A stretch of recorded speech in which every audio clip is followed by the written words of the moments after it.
Je suis bien conscient que dans mes dernières critiques glauques, je me suis surtout montré négatif. Cette émission est de plus en plus réservée aux grosses sorties horrifiques, aux actualités qui font du bruit, si j'ose dire, et forcément, ce sont souvent les blockbusters américains, comme les prods Blumhouse ou les nouveaux opus de sagas importantes. Et malheureusement, la qualité de ces films est souvent assez discutable, comme ce fut le cas ces derniers mois. Déméter, La Nonne 2, L'Exorciste Dévotion, FNAF et dans une moindre mesure, Saw X et Thanksgiving étaient tous soit vraiment mauvais, soit très moyens, voire médiocres. Pas exactement le rêve. Pourtant, nous avons toutes sortes d'excellents films d'horreur qui sortent tout au long de l'année pour mon plus grand plaisir, et je ne voudrais surtout pas que vous pensiez le contraire. Donc, pour ce qui sera certainement la dernière critique glauque de l'année, terminons 2023 en beauté avec un excellent film, et je pèse mes mots. Un long métrage qui n'est certes pas exactement un film d'horreur, encore que ça se débat, et selon moi ça en est complètement un, mais qui y est de toute façon historiquement et par définition associé, directement et indirectement, puisqu'il met en scène le roi des monstres en personne. Donc, trêve de bavardage, entrons dans le vif du sujet, et parlons d'un bon film, tous ensemble. Bonsoir amis de l'horreur et bienvenue dans cette nouvelle critique glauque consacrée à Godzilla Minus One.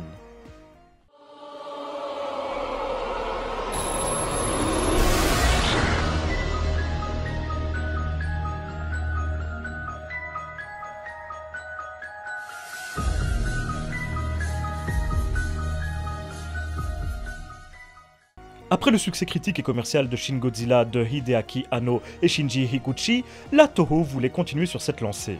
Malgré des dizaines de propositions, cela a pris plusieurs années pour qu'une idée leur paraisse suffisamment forte, capable de contenter les fans japonais, et donc dans la lignée de Shin Godzilla, et cette idée leur fut amenée par le réalisateur Takashi Yamazaki, déjà connu pour des adaptations de manga comme Stand By Me Doraemon et sa suite Doraemon et moi, ou Kiseiju et sa suite Kiseiju Kanketsuhun, ou pour des films épiques comme Space Battleship ou Kamikaze, le dernier assaut. Et ce dernier est important à mentionner car il possède quelques caractéristiques en commun avec le Godzilla de Yamazaki. Ce sont tous les deux des films qui décident de se concentrer sur la Deuxième Guerre mondiale et plus précisément sur des pilotes de chasse. Car oui, pour ce nouveau Godzilla, Takashi Yamazaki voulait faire un film d'époque, dans l'enfer de l'après-guerre japonais, alors qu'il fallait reconstruire le pays après les multiples bombardements et les innombrables morts en pleine misère et famine après la terreur des bombes nucléaires américaines.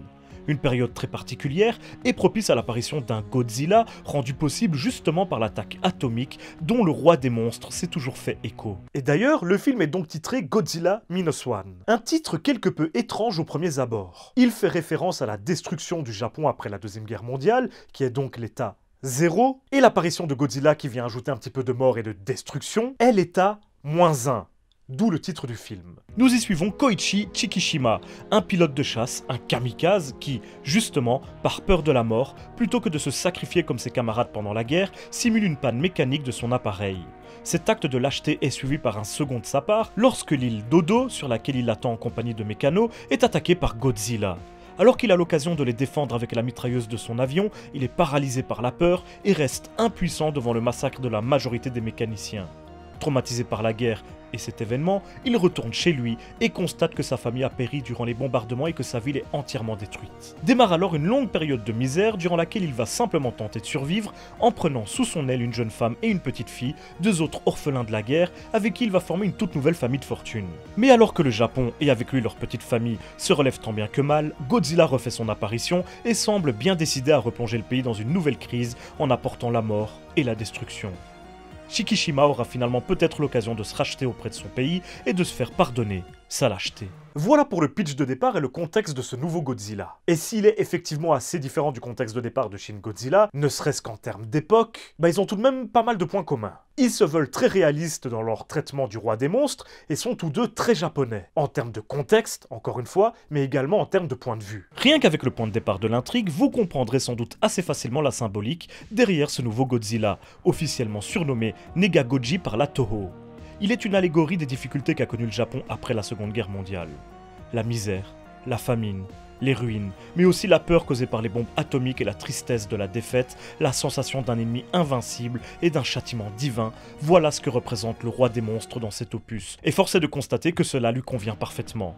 Comme pour tous les sentiments évoqués juste avant, il est la conséquence directe de la défaite japonaise lors de la guerre, puisque sa création, ou du moins sa puissance, peut être attribuée aux bombes atomiques, comme c'est historiquement le cas dans la saga, et d'ailleurs, l'impact de ces rayons dévastateurs n'est pas sans nous rappeler les abominables champignons nucléaires de Nagasaki et Hiroshima. Les radiations importantes qu'il laisse sur son passage vont dans ce sens également. Enfin bref, Godzilla a toujours été lié, symboliquement ou littéralement, aux bombes nucléaires.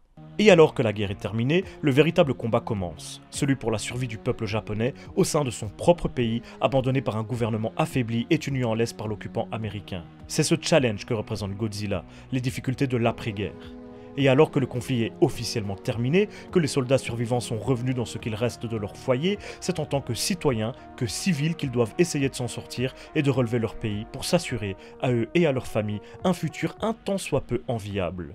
Godzilla représente donc le nouveau combat qu'ils vont devoir mener et l'ampleur du défi que ça représente. Il est leur nouvelle guerre, en quelque sorte. Et l'expression « nouvelle guerre », je ne la choisis pas au hasard.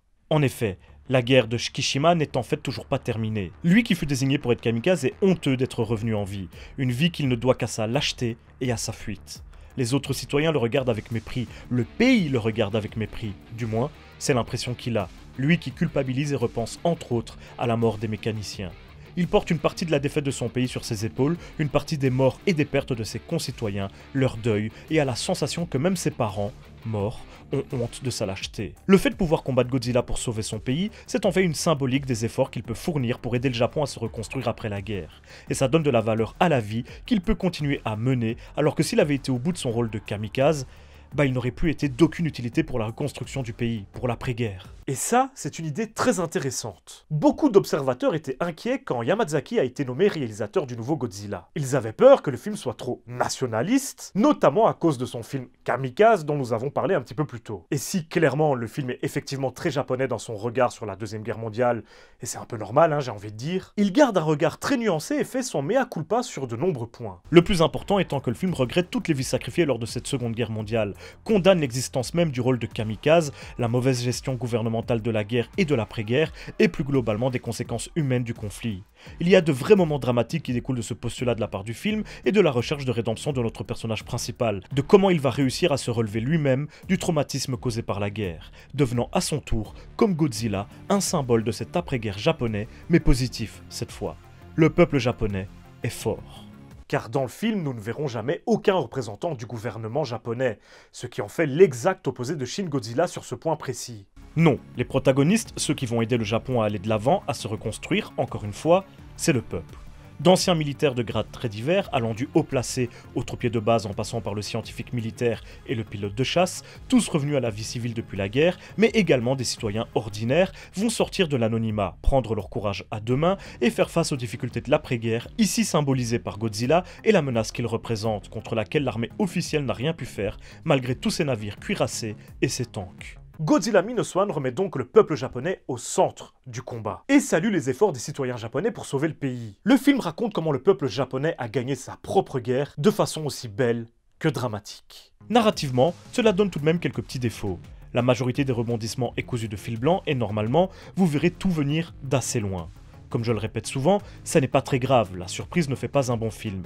Mais ici, c'est vrai que Godzilla Minus One appuie fortement sur certains rebondissements dramatiques qui fonctionnent forcément moins bien si vous les avez vus venir très tôt dans le film. Sa structure narrative est très commune, voire simpliste, et ça peut être considéré comme un défaut. Aussi, Godzilla Minus One met beaucoup d'efforts pour mettre en place une ambiance dramatique et sombre parfois dans une sorte de mélodrame un petit peu forcé. Les scènes dont je parlais juste avant, que l'on voit venir de loin, sont appuyées par une musique épique très marquée et une mise en scène qui en fait des tonnes pour faire monter l'émotion, voire tenter de faire couler une petite larme au spectateur. Pas de souci, le film est véritablement émouvant, quoi de plus normal vu qu'il place l'humain au cœur de son récit, au sein d'un contexte véritablement dramatique. Mais justement, il n'y avait peut-être pas besoin de sortir autant les violons et de forcer autant le trait sur ces points-là. Le sommet étant atteint avec la fin, happy ending très forcé qui sort un petit peu de nulle part si on la prend de façon premier degré et qui pourrait décevoir certains spectateurs. Et pourtant, tout cela ne m'a pas du tout dérangé. Pourquoi ? Eh bien, parce que tout fonctionne à partir du moment où on prend le film comme le combat symbolique du peuple japonais contre la misère, la famine et les ruines suite à la Deuxième Guerre mondiale. De son combat pour sauver son futur, tout simplement. Et oui, on en revient toujours à ça, mais c'est vraiment le cœur du film. Ces moments épico-dramatiques très forcés et son happy ending aux allures de grosses ficelles niaises sont parfaitement logiques quand on les replace dans ce contexte, dans cette allégorie. Bien sûr que le film débouche sur une fin heureuse digne de contes de fées, tout son sujet est de nous montrer comment le peuple, et surtout notre personnage principal, qui représente le Japon tout entier, va réussir à gagner sa propre guerre, va réussir à s'assurer un avenir et son droit au bonheur. C'est une fable. Godzilla Minus One nous montre le peuple japonais, honteux de sa défaite, affaibli, et l'autorise à redevenir fier, à prendre conscience de sa force, le remet en avant, et nous rappelle comment il a réussi, tout seul, à reprendre son destin en main. Certes, c'est niais. Mais déjà, c'est un film Godzilla, c'est pas un drame historique sur la guerre, et surtout, c'est cohérent. Et c'est ça, plus important. Puis bon, le film est monstrueux en termes de qualité, et c'est le cas de le dire. Déjà, le Godzilla est génial. Son design se situe entre l'original et d'autres plus récents. Yamazaki l'avait déjà expérimenté 2 fois.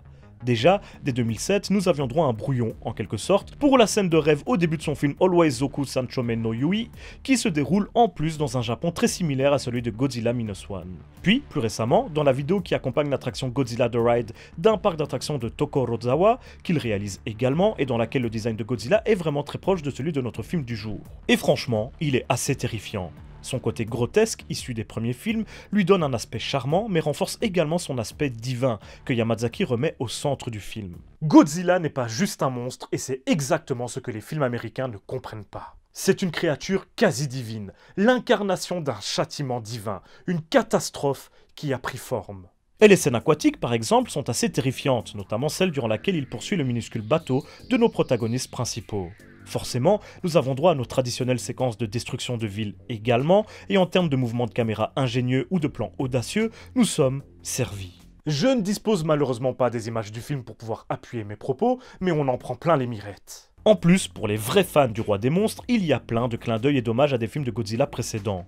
Outre le thème original repris et remixé en boucle, pour notre plus grand plaisir, que beaucoup de spectateurs reconnaîtront dès la première écoute, ou le rugissement de Godzilla, également repris du classique de Honda, amplifié et légèrement modifié, sa façon de se charger pour cracher son rayon est fortement inspirée par le film Gojira, Mosura, Kingo Ghidorah, Daikaiju Sogokeki de Chusuke Kaneko, sorti en 2001, et le film Godzilla préféré de Takashi Yamazaki, auquel il fait de nombreuses références. Jusqu'au nom du mécano principal de Minus One, Tachibana, qui vient de l'amiral Tachibana, grand-père du personnage principal du film de Kaneko. Mais ce n'est pas tout.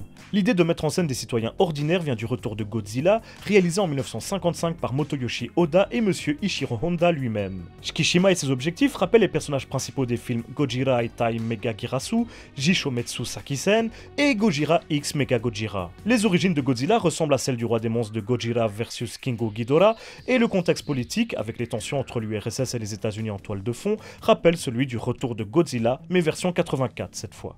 En vrai, il y a moyen de sortir des dizaines d'autres similitudes entre ce Godzilla et les films précédents, à commencer par Shin Godzilla, bien sûr. Mais Godzilla Minus One est bien un film original, ancré dans son époque, et un digne héritier d'une des plus grandes, si ce n'est la plus grande, licence cinématographique de tous les temps. Godzilla Minus One m'a complètement retourné lors de mon visionnage au cinéma. Une claque épique, dramatique et émouvante, parfois même terrifiante, des personnages humains, nuancés et touchants m'ont fait vivre un peu plus de 2 heures juste exceptionnelles. Et puis surtout, les retrouvailles avec un vrai Godzilla étaient juste prenantes. Gareth Edwards lui-même, réalisateur du Godzilla américain de 2014, a dit être jaloux de ce film après l'avoir vu en avant-première et a déclaré que c'était à ça qu'un vrai film Godzilla se devait de ressembler. Cette phrase, dite par lui en plus, résume bien mon avis sur le film. Godzilla Minus One est un vrai film Godzilla, un film de monstre qui le prend au sérieux, le respecte comme la divinité qu'il est, mais le modernise, nous propose une nouvelle version du Roi des Monstres. Un film de monstre qui est également et avant tout un film humain, un drame. Des effets spéciaux remarquables, une musique qui prend aux tripes, un jeu d'acteurs irréprochable, une reconstitution d'époque parfaitement réussie, on s'y croirait. Bref. Vous l'aurez compris, je suis complètement sous le charme du film, ses aspects techniques, son histoire, son traitement, son discours et son Godzilla. L'un, voire le meilleur film de l'année, à mes yeux, et une parfaite façon de conclure les critiques glauques de 2023. Car c'est déjà la fin de cette vidéo. J'espère qu'elle vous aura plu. Dans tous les cas, on se retrouve très bientôt pour une prochaine vidéo, et d'ici là, surtout n'oubliez pas, si vous avez peur, c'est que vous êtes toujours en vie.